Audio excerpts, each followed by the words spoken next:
మరి ఈ సమయంలో మనము పరిశుద్ధ గ్రంథము నుండి ప్రసంగి గ్రంథము మూల వాక్యముగా మనము గ్రంథపట్నం చేసి ఉన్నాము కదండి. మరి కావ్య గ్రంథం ఇది. యోబు గ్రంథము, కీర్తనల గ్రంథము, పరమగీతములు, సామెతలు, ప్రసంగి, ఈ 5 కూడా కావ్య గ్రంథముగా పిలువబడినవి. ఈ యొక్క ప్రసంగి సొలొమోను రచించి ఉన్నారు. మరి సామెతలు అలాగే పరమగీతములు, ఈ 3 పుస్తకాలు కూడా జ్ఞాని అయిన సొలొమోను రచించి ఉన్నారు. ఈ యొక్క భాగం మనం చదువుకున్నట్లయితే మనము ఈ యొక్క భాగము ఏమని రచించి ఉన్నాడు? ఈ ప్రసంగి గ్రంథము, ఈ సందర్భం ప్రసంగి రాస్తున్నాడు ఏమని? తాను దేవునికి ఎంత దూరమైనది, దేవునికి ఎంత దూరము విషయంలో రాస్తున్నాడు, రచించి ఉన్నాడు. మానవునికి ఎన్ని ఉన్నా కూడా, ఆకాశము కింద అవన్నీ ఉన్నా కూడా దేవుని యొక్క దైవ సహాయము ఎంతో అవసరము.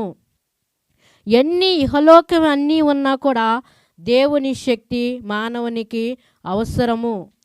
అలాగే దేవునికి దూరమైపోయిన ఒక మానవుడు, సుఖభోగాలకి బానిసైన వాడు, ఎంత సుఖ సంతోషములు ఉన్నా తృప్తి లేదని గ్రంథకర్త తెలియచేస్తున్నాడు. సొలొమోను మహాజ్ఞాని, అతనికి ఆ జ్ఞానం ఇచ్చింది దేవుడు. ప్రతి శాస్త్రమును ప్రతి అధ్యాయము చేసినవాడు. మరి అలాగే అంతా కూడా ఎద్దమని తీర్మానం చేసి అతడు సాక్ష్యం ఇస్తున్నాడు, మాట్లాడుతున్నాడు. ఇకలోక జీవితంలో దేని వలన ఆత్మకు తృప్తి కలగలేదు, మనసుకు నెమ్మది లేదు. చూసారా, చాలామంది అంటారు తినటానికి ఉంది, ఉండటానికి ఉంది, అన్నీ ఉన్నవి, చుట్టూ మనుషులు ఉంటారు, కానీ ఏదో లోనిలెస్, ఏదో పోగొట్టుకున్నాను అని మాట్లాడుతూ ఉంటారు కదా. ప్రసంగి గ్రంథము మహాజ్ఞాని అయిన సొలొమోను ఒక రచన. అతడు దేవుని దృష్టిలో ఎంతో దేవునికి కలిగిన వ్యక్తిగా చూస్తున్నాము. కానీ దేవుని దృష్టిలో అతని పాపి అయిన చూపబడుతున్నది. దేవుడు చూచినప్పుడు కొన్నిసార్లు దేవుడు కొన్ని వరాలు ఇస్తుంటాడు, మానవునికి ప్రేమిస్తాడు. అవన్నీ కూడా కొందరు ఏం చేస్తుంటారు? పోగొట్టుకుంటారు.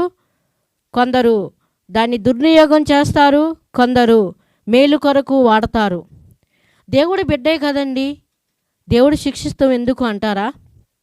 పాడైపోతున్న బిడ్డను చూసి తల్లిదండ్రులు బాధపడతారు, మరి దండిస్తారు, కోపడతారు. మరి ఆ విధంగా ఉన్నప్పుడు దేవుడు మనల్ని ఎంతగా ప్రేమించాడు.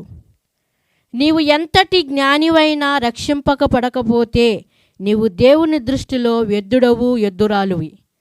నువ్వు ఎంత ప్రార్థిస్తున్నా, బైబిల్ ఎంతగా చక్కగా చదువుతున్నా, నువ్వు ఎంత గొప్ప సాక్ష్యము పలుకుతున్నా, నీవు రక్షింపకబడకపోతే, దేవుని ప్రేమ నువ్వు తెలుసుకోకపోతే, నిజరక్షకుడు నీవు ఎరగకపోతే వ్యర్థము. యేసు ప్రేమను మానవుడు కొలవజాలడు. ఆయన ప్రేమ అమూల్యమైనది. క్రీస్తు పూర్వము 970 930 వరకు మధ్యలో సొలొమోను రాజ్యపాలన చేస్తున్నాడు. అతని జీవితము చివరి దశలో ఉన్నప్పుడు ఈ గ్రంథాన్ని వ్రాసి ఉన్నాడు. ఈ పుస్తకములో వ్యర్థము అనే పదము 37 సార్లు రాయబడినది. సూర్యుని కింద అనే మాట పదము 21 సారి రాయబడినది. ఆకాశము కింద అనేది 3 సార్లు రాయబడినది. గాలి కోసము ప్రయాస 9 సార్లు రాయబడినది. నా హృదయములో నేను అనుకున్నాను అనే మాట పదే పదే కనిపిస్తున్నది నా హృదయముతో. అలాగే 1వ అధ్యాయము 2వ అధ్యాయము మరి ఆయన అనుభవిస్తూ రాస్తున్న మాటలు ఇవి. నిజముగా అనుభవిస్తూ అనేది ఏంటో తెలుసా అండి? ఆ అనుభవం అనేది తన పొందుతూ రాస్తున్న మాటలు. జీవితం అంటే ఏమిటి అని ప్రశ్న. జీవితం అంటే అసలు ఎలా జరుగుతుంది, ఏమవుతుంది, ఇక్కడ వరకు సుఖభోగాలతో ఉండి తర్వాత నేను చనిపోయినాక నేను ఎక్కడికి వెళ్తాను అని అన్వేషణ. నరుని భవిష్యత్తు దేవుని చేతుల్లో ఉందని గ్రంథకర్తకు బాగా తెలుసు. ఇక్కడున్నంత వరకు ఆ ప్లాట్లు కొనాలి, లేకపోతే అది నాది, ఇది నాది, ఆ అంతస్తు నాది, ఇలా చేస్తే బాగుంటుంది. మంచిదే, నీ బిడ్డల కొరకు నువ్వు కూర్చోవచ్చు. అలాగే ఇక్కడ అయినాక, ఇక్కడ జీవితం అయినాక తర్వాత ఏంటి అనేది అన్వేషణ అనేది కావాలి. గ్రంథకర్త దేవుని చేతిలో మానవుని యొక్క భవిష్యత్తు, ఆ భవిష్యత్తు ఉందని గ్రంథకర్తకి బాగా తెలుసు. సొలొమోను జీవితము ఆరంభము ఎట్లా ప్రారంభమైందంటే ఆకాశమంత ఎత్తుగా ఆయన జీవితం ప్రారంభమైనది. ముగింపు ఎట్లా ఉన్నదంటే పాతాళమంత లోతుగా ముగింపబడినది. ఏంటండి అంటారా? నిజంగా అది చదువుతుంటే ఆ భాగంలో చాలా అర్థము మనం తెలుసుకోగలము. ఈ యొక్క రాత్రికాల సమయంలో ఈ యొక్క వాక్య భాగము విషయంలో వ్యర్థమైన ప్రయాస అంటే దాని అర్థం ఏంటంటే వ్యర్థమైన ప్రయాస. ఇద్దరు తాగుబోతులు బాగా తాగిన తర్వాత అల్లకట్టు ఉండేది. దాన్ని సాయంత్రం అయ్యేసరికి వాళ్ళు కట్టేసి ఇంటికి వెళ్ళిపోతారు. వీళ్ళిద్దరూ తాగి వచ్చి ఆ యొక్క బల్లకాట ఏం చేస్తున్నారు, కర్రలతో దాన్ని తెడ్డు వేస్తున్నారు. రాత్రంతా ప్రయాసపడ్డారు. తెల్లవారు వరకు వాళ్ళు తాగిందంతే దిగిపోయింది. తీరా చూస్తే ఎక్కడ ఎక్కారో అక్కడే ఉన్నారు. వ్యర్థ ప్రయాస. అలా చాలామంది జీవితంలో వ్యర్థమైన ప్రయాస పడుతూ ఉంటారు. నీది కారినని కూడా ప్రయాస పడుతూనే ఉంటారు. అలాగే వ్యర్థ ప్రయాస. ఇక్కడ నరుని శ్వాస అంతలోనే అదృశ్యమవుతుందని, కాబట్టి గ్రంథకర్త దృష్టిలో జీవితానికి అర్థం కనుగొన్నాడు. గాలి కొరకు ప్రయాసపడటం లేక గాలిని గుప్పిట్లో బంధించటం అనేదే దాని అర్థం. గాలి కొరకు ప్రయాసం అంటే గాలిని గుప్పిట్లో బంధించటం అనేది అవివేకం కదండి. సూర్యుని కింద నూతనమైనది ఏదియూ లేదు. ఎందుకంటే దేవుడు సమస్తాన్ని సృష్టించాడు. దేవుని కలగలేకుండా, దేవుడికి వేరుగా ఉండి, దేవుడి యొక్క ఆయన అవసరత లేకుండా, ఆయన ప్రణయమే లేకుండా, ఆయన జోక్యమే లేకుండా మానవుడు ఏది కూడా చేయలేడు. గ్రంథకర్త ఆ విధంగా రచించుచున్నాడు. నరుడి అవగాహన మరి ఏది లేకుండా వ్యర్థమని పలుకుతున్నాడు. దేవుడికి వేరుగా ఉండిన నరునికి సమస్తము వ్యర్థమే, నీకు ఎన్నున్నా సరే వ్యర్థము అంటున్నాడు. సొలొమోను అనగా సమాధానకరుడు. సొలొమోను అనే పేరు దావీదు పెట్టి ఉన్నాడు. దేవుడు తెలియజేసిన పేరది.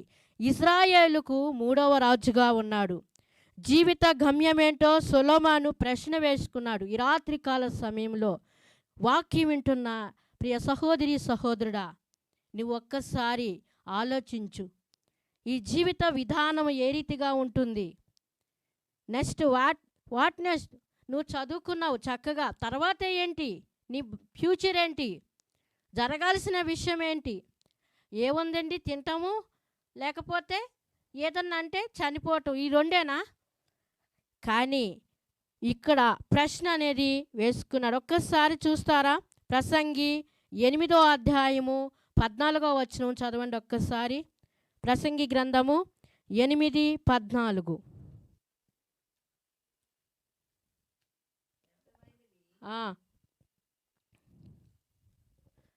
8వ అధ్యాయము 14వ వచనము. వ్యర్థమైనది మరి ఒకటి సూర్యుని కింద జరుగుతున్నది. చాలండి. వ్యర్థమైనది సూర్యుని కింద మరొకటి జరుగుచున్నది. ఏంటా జరగటం అనేది ప్రశ్న వేసుకున్నాడు. జ్ఞాని అయిన సొలొమోను జ్ఞానం వివేకము కలిగిన వ్యక్తిగాను, ధైర్య సాహసము కలిగిన వ్యక్తిగాను, మరియు సూర్యకార్యములు చేయే వ్యక్తిగాను, అంత మాత్రమే కాదు గౌరవము మర్యాదము కలిగిన వ్యక్తిగా మనము చూస్తున్నాము. ఎన్ని కోణాల్లోంచి చూసినా అతని నైపుణ్యత కలిగిన వ్యక్తిగా మనం చూస్తున్నాము. సొలొమోనులో అనేక వ్యక్తులు మనం చూడగలం. ఒక ధనవంతుడు, ఒక జలసారాయుడు, అనేక రకాలుగా మనము ఆయన్ని చూడగలము. ఇక్కడ అంటున్నాడు ప్రసంగి గ్రంథము 1వ అధ్యాయము 16, 18 వచ్చిన వరకు మనం చూస్తే ఒకసారి చదవండి. యెరూషలేమునందు ఆ, నాకు ముందున్న వారందరికంటేను నేను చాలా ఎక్కువగా జ్ఞానము సంపాదించితిననియు, జ్ఞానమును విద్యను నేను పూర్ణముగా అభ్యసించుతుననియు నా మనసులో నేను అనుకొంటిని. నా మనసు నిలిపి జ్ఞానాభ్యాసమును వెర్రితనమును మతిహీనతను తెలుసుకొనుటకు ప్రయత్నించి తిని, అయితే ఇదియు గాలికి ప్రయాసపడుటయే అని తెలుసుకొంటిని. చాలండి. సొలొమోను తన యొక్క జ్ఞాన సంపద గురించి మాట్లాడుతున్నాడు. మొట్టమొదటిగా మనం చూసినట్లయితే గొప్ప జ్ఞానము గురించి మాట్లాడుతున్నాడు. సొలొమోనుకు గోల్డ్ మెడలిస్టు. సొలొమోనుకు అన్ని సబ్జెక్టులు తెలుసు. సొలొమోను ప్రతి సబ్జెక్టులో పిహెచ్డి చేసి ఉన్నాడండి. ఆయన ప్రతి కోర్సు సంపాదించాడండి. మద్యపానము బాగా తెలుసు, తయారు చేయటం ఏమేమి కలపాలో అన్ని విధాలుగా ఆయన జ్ఞానము ఎంత సంపన్నతో. ఆయన అలాగే వృక్షశాస్త్రము తెలుసు, మరి అలాగే స్త్రీ గుణగణాలు కూడా తెలుసండి. అందుకే పరమగీతంలో ఆయన వర్ణన ఎంతగా మాట్లాడతాడు, చక్కగా వర్ణిస్తాడో చూడండి. నీ ముసుగు గుండా నీ పలవరస, మరి ఆ పళ్ళవరస గురించి నీ కళ్ళు గువ్వ కన్నులు దానా. గువ్వ కన్ను అనేది ఎట్లా ఉంటుందంటే అండి, గువ్వ అనేది ఎప్పుడు కూడా దాని కన్నులోంచి నీరు ఉంటానే ఉంటుందండి. అంటే మనము దేవుని సన్నిధిలో ప్రార్థించినప్పుడు కన్నీటి ప్రార్థన ఉండాలనేదే దాని యొక్క అర్థము. సొలొమోను మహామేధావి. అలాగే షాబా దేశపు రాణి ఆయన గురించి విన్నది తక్కువే, కానీ వచ్చి చూసిన తర్వాత ఆయన మహాజ్ఞాని అని తెలుసుకున్నది. అలాగే విద్య అనేది జ్ఞానము పెంపుతం చేస్తుంది, జ్ఞానం వస్తుంది. చదువు చాలా విలువైనదే. విద్య అనేది మరి విదేశాలకు తీసుకువెళ్తుంది. నువ్వు చదువుకునే చదువుని విదేశాలకు తీసుకువెళ్తుంది, మంచిదే. విద్య అనేది ఒక రూపం తెస్తుంది, చక్కటి రూపము తెస్తుంది. విద్య అనేది ఒక మనిషిని ఆకారం ఇస్తుంది. విద్య అనేది ఒక ఉద్యోగానికి కానీ వ్యాపారానికే కానీ స్థిరపరుస్తున్నది, నవ్య నగరములకు తీసుకువెళుతున్నది, మనకు అనేక సమాచారాలను ఇస్తున్నది. విద్య ద్వారానే పేరు ప్రఖ్యాతను గాంచి ఉండవచ్చు. అయితే విద్య ద్వారానే సంపాదన వస్తుంది. సొలొమోను ఆ ఉద్దేశం అది కాదు, కానీ విద్య నిజమైన మేలు చేయదు అని సొలొమోను ద్వారా తెలుసుకునటం. సొలొమోను ప్రతి డిగ్రీ అన్వేషించాడు. సొలొమోను ముందున్న తరములో కానీ తర్వాత తరములో కానీ అలాంటి జ్ఞాని మరొకరు లేరని చెప్పవచ్చు. అయితే మానవుని జ్ఞాని కార్యములను గాలికే ప్రయాస. ఇన్నిటి దినాల్లో ఈ యొక్క కరోనా మూమెంట్లో చాలామంది విద్య కలిగిన వారు ఎంత కుటుంబాలను విడిచిపెట్టి, తల్లిదండ్రులు విడిచిపెట్టి, నిజంగా ఆలోచించండి ఒకసారి, వాళ్ళు సరిగ్గా కడుపు నిండా తిన్నారో లేదో, ఎంతో కష్టపడ్డారు చదువు కొరకు. అందరినీ విడిచిపెట్టేసి దూరంగా వేరే చోటకు వెళ్ళి ఎన్ని అవమానాలు పొంది ఉంటారు. తల్లిదండ్రులకి చెప్పి కొన్ని బాధలు, కొంత వాళ్ళకి చెప్తే ఏం బాధపడతారో అని కొంత దాచుకుంటూ, కొన్ని చెప్పి కొన్ని చెప్పకుండా, అలా ఎంతమంది బిడ్డలు ఉన్నారండి. సాలని వాళ్ళు పక్క వాళ్ళు, వాళ్ళ తోటి వాళ్ళు చక్కటి బట్టలు వేసుకున్నప్పుడు వీళ్ళ హృదయాలు ఎంత నొచ్చుకొని ఉంటాయి. తోటివారు వాళ్ళు మాట్లాడుకుంటున్నప్పుడు స్నేహితులు వీళ్ళతో మాట్లాడకపోతే అలాంటి చిన్న చిన్న విషయాలు కూడా ఎంతగానో ఉంటారండి. కష్టపడి చదవచ్చు, కానీ మరి ఈ ఉన్న పరిస్థితులు ఎంత ఉన్నా సరే జ్ఞానము, ఆ చదువు అనేది నిన్ను బ్రతికించలేదు.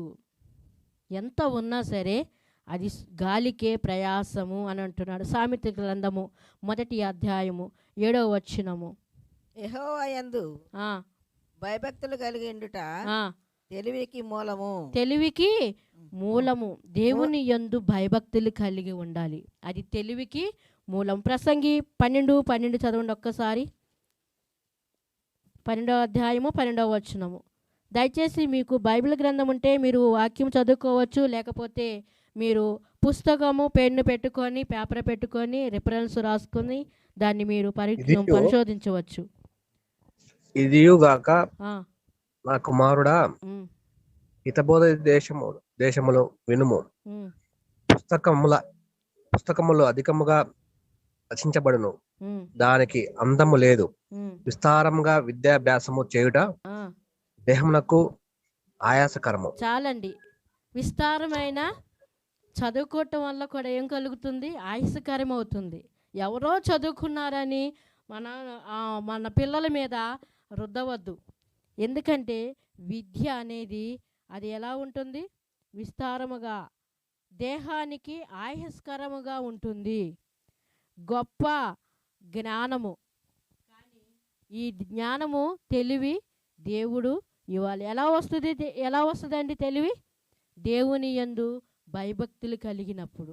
సొలొమోను దేవుని యందు భయభక్తులు కలిగినప్పుడే దేవుడు ప్రత్యక్షమైతే నీకేం కావాలన్నప్పుడు, ఈ ప్రజలు ఏలటాకి నీ జ్ఞానం నాకు కావాలయ్యా అని అడిగాడు. అయితే దేవుడు మంచి జ్ఞానాన్ని ఇచ్చి ఉన్నాడు.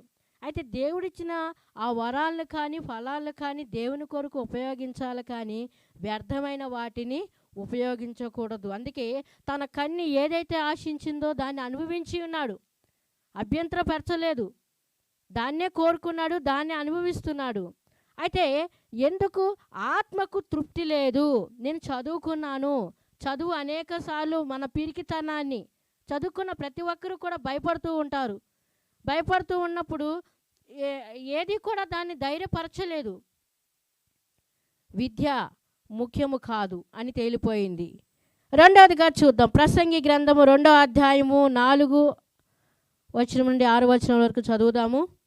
నేను గొప్ప పనులు చేయబోనుకొంటిని, నా కొరకు ఇళ్ళు కట్టించుకొంటిని, ద్రాక్ష తోటలు నాటించుకొంటిని, నా కొరకు తోటలను శృంగార వనములను వేయించుకొని వాటిలో సకల విధములైన ఫలవృక్షములను నాటించి తిని, వృక్షముల నారుమళ్లకు నీరు పారుటకై నేను చెరువులు త్రవ్వించుకొంటిని, పనివారిని పనికత్తెలను సంపాదించుకొంటిని, నా ఇంట పుట్టిన దాసులు నాకుండిరి.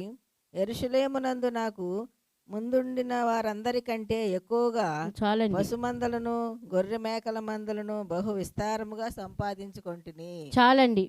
ఇక్కడ రెండోదిగా చూసినట్లయితే గొప్ప పనులు. ఈ గొప్ప పనులను పూనుకొంటిని అని సొలొమోను రాస్తున్నాడు. పనులో సంతృప్తి లేదు. వ్యవసాయ శాస్త్రము తెలుసు, నీటిపారుదల జ్ఞానము తెలుసు. అలాగే దేవాలయాన్ని కట్టించాడు 7 సంవత్సరాలు.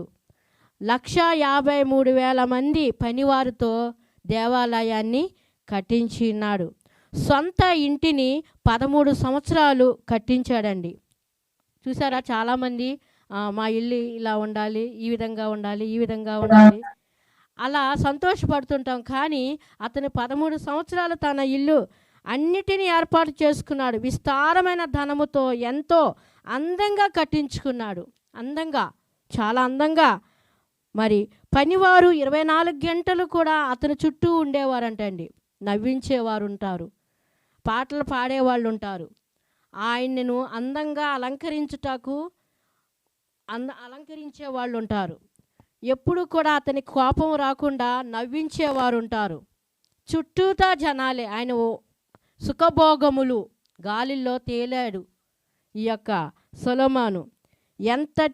అందరూ పనివారు.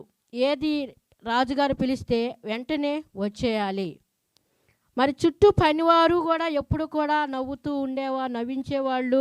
అలాగే అన్ని రకాల పనులు చేసేవాళ్ళు కూడా చుట్టూతా ఉండేవారు. సంగీతాలు, మరి అలాగే పాటలు పాడేవాళ్ళు, నాట్యం చేసేవాళ్ళు, ఇలా అందరూ కూడా ఆయన చుట్టూనే ఉండేవాడు. సొలొమోను అందంగా తయారు చేయటము, ఏది కావాలంటే అది ఇవ్వటము, ఎప్పుడు కూడా రాజు ఆనందంగా ఉండాలనేదే కోరుకునేవారు. గొప్ప పనులంటే పనికత్తులు వాళ్ళంత వల్ల. అయితే దీనివల్ల సంతృప్తి ఉన్నదండి? వ్యర్థమైన ప్రయాసే అవన్నీ కూడా. ఒక వ్యక్తి కొరకు ఇంతమంది ప్రయాస, గాలికే ప్రయాస. ఒకసారి ఆలోచించండి, దేవుడు లేని జీవితము వ్యర్థము. దేవుడితో సంబంధం లేని వ్యక్తి శూన్యము. అది తెలియచేస్తున్నాడు ఈ రాత్రి కాలమందు సొలొమోను. మూడవదిగా ఆఖరిగా చూద్దాము, ప్రసంగి గ్రంథము 2వ అధ్యాయము 7 నుండి 11 వరకు. నా కొరకు నేను ఆ, 9 నుంచి పనివారిని చదవండి. ఆ, పనికెత్తలను ఆ, సంపాదించుకొంటిని. ఆ, నా ఇంట పుట్టిన దాసులు నాకుండిరి. యెరూషలేమునందు నాకు ముందుండిన వారందరికంటే ఎక్కువగా పనులు, పశువుల మందలను, గొర్రె మేకల మందలను బహు విస్తారముగా సంపాదించుకొంటిని. నా కొరకు నేను వెండి బంగారములను, రాజులను సంపాదించి సంపదను, ఆయా దేశములలో దొరుకు సంపత్తును కూర్చుకొంటిని. నేను గాయకులను, గాయకరాండ్రను, నిశ్చయించు సంపదలను సంపాదించుకొని బహుమంది ఉపపత్నులకు ఉంచుకొంటిని. నాకు ముందు యెరూషలేమునందున్న వారందరికంటేను నేను ఘనుడనై అభివృద్ధి నొంది తిని. చాలండి. మూడవదిగా చూస్తే గొప్ప సంపద. ఈ గొప్ప సంపద అనేది సొలొమోనుకు ఐశ్వర్యంలో సంతృప్తి లేదు. సొలొమోను కాలంలో వెండి రోడ్డు మీద కంకర్రాళ్ళలాగా పోసేవారంటండి. అవి కంకర్రాళ్ళుగా ఉండేవి. రాజులు సంపాదన, మరి సంవత్సరానికి వజ్రాలు, వైడూర్యాలు, రత్నాలు సంవత్సరానికి పన్నులు ఇచ్చేవారంటండి. అలాగే సొలొమోను సింహాసనం బంగారము, టేబుల్ మీద అతను భోజనం చేసే టేబుల్ కానీ, వస్తువులు కానీ, సామాగ్రి కానీ, కత్తి కానీ, డాలు కానీ, అలాగే అన్నీ కూడా బంగారంతోనే నిండి ఉన్నవి. అలాగే 700 మంది భార్యలు ఉన్నారు. వారందరూ కూడా రాజు కుమార్తెలే. 300 మంది ఉపపత్నులు ఉన్నారు. చాలా సుందరముగా, అందముగా ఉండేవారు.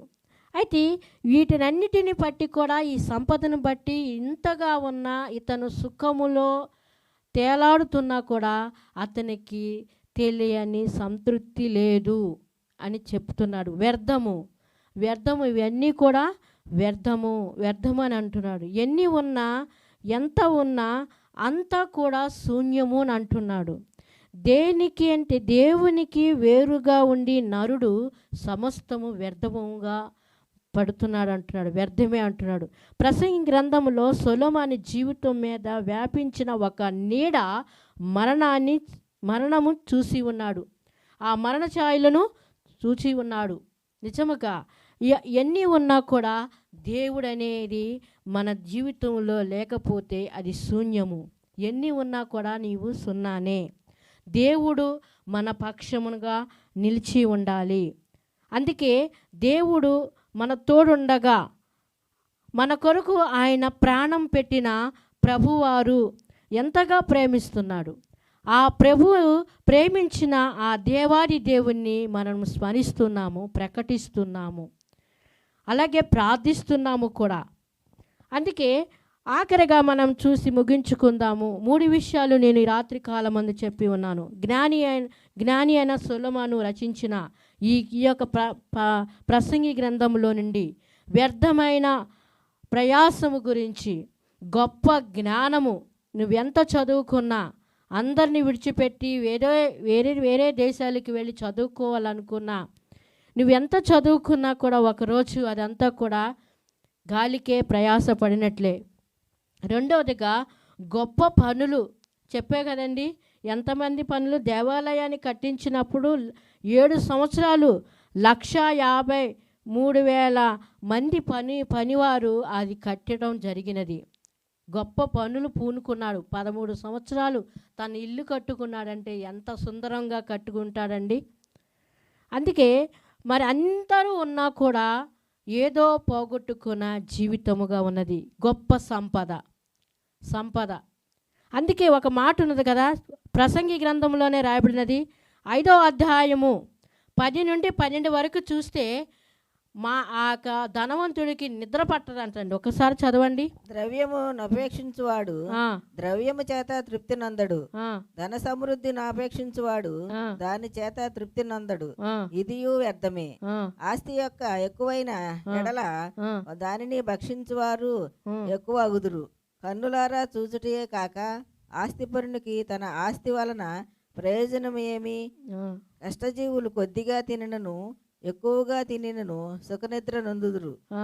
అయితే ఐశ్వర్యవంతులకు తన సమృద్ధి చేత నిద్ర పట్టదు. చాలండి.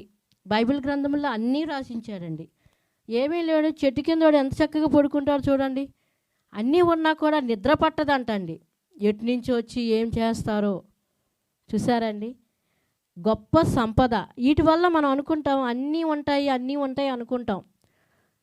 అసలు ఏది ఆ కాపుదలే ఉండదండి. ఇవన్నీ కూడా ఏది కూడా ఆస్తి అక్కడికి రాదని చెప్తున్నాడు. దేవుని ఉగ్రత ముందు, దేవుని కోపం ముందు ఏది కూడా నిన్ను రక్షించదు అని రాత్రి కాలమందు ముఖాముఖిగా మనతో మాట్లాడుతున్నాడు.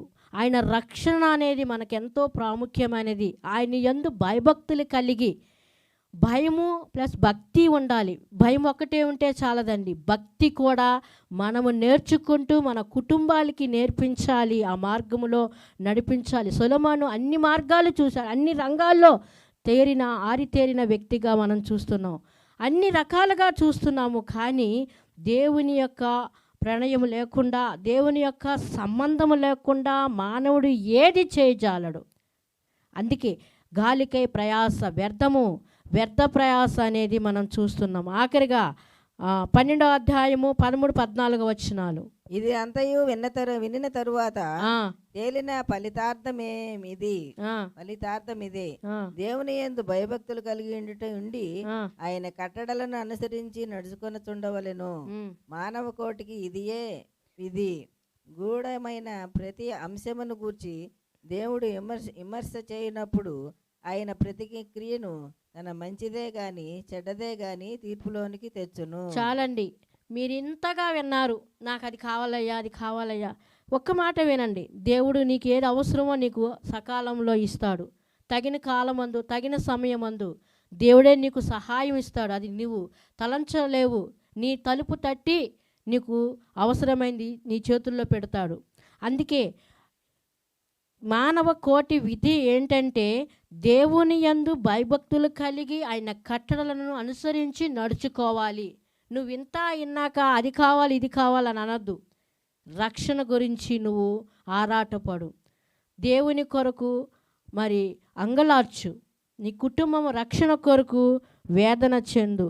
సొలొమోను తృప్తి కోసం ఎన్నో మార్గాలు ఎతికాడు, కానీ చివరికి అదంతా వ్యర్థమే అని గ్రహించి చివరికి దేవుడే నా శరణం అని వేడుకున్నాడు. ఈ రాత్రికాల సమయంలో వాక్యము విన్నా నీవు ఒక తీర్మానంలోకి వచ్చి, ప్రభువా నీ యందు నేను భయభక్తులు కలిగి నా జీవితాన్ని, నా కుటుంబాన్ని నీ యొద్దకు నేను తీసుకువస్తున్నా. ఈ క్షణమే నువ్వు నా ప్రాణం అడిగితే నేను ఇవ్వటానికి సిద్ధంగా ఉన్నానా? చనిపోతే నువ్వు ఆయనతో వెళ్ళటానికి నువ్వు సిద్ధంగా ఉన్నావా? ఎక్కడికి వెళ్తావు అనే అన్వేషణ కలిగి ప్రార్థన చేసుకుందాం. దేవుడి మాటలు దీవించును గాక. ఆమేన్. ప్రతి ఒక్కరు కూడా దేవుని వాక్యమైన నీవు ఒక తీర్మానంతో చేసుకొని ఉండు. దేవుని వైపు చూస్తూ దేవుని అడుగు జాడలను వెంబడించు. ఆయన కట్టలను అనుసరించి నడుచుకో. ఎంత ఉన్నా కూడా అదంతా వ్యర్థమే. నువ్వెంతటి వాడవైనా, ఎంతటి దానివైనా, నీకు అన్నీ ఉన్నా, అందచందములు అన్నీ ఉన్నా, నువ్వు మట్టిలోంచి తీయబడ్డావు, మట్టిలోనే పోతావు. కానీ ఆత్మ ఎక్కడికి వెళ్తుందని అన్వేషించావా? ఆ ఆత్మ దేవుని దయచేసిన వాని యొద్దకే పోవును. అయితే ఏమి తీసుకువెళ్తావు? నీ క్రియలని నువ్వు తీసుకువెళ్తావు. మంచివైనా సరే, చెడ్డవైనా సరే, వాటికి తీర్పు తీర్చుటకు సిద్ధముగా ఉన్నాడు.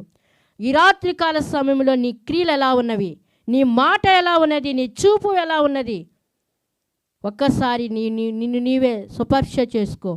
ప్రభు దగ్గర పశ్చాత్తాప హృదయము కలిగి, దేవా ఎన్ని ఉన్నా అవన్నీ శూన్యము, కానీ నీవు నాకు ఉండాలి.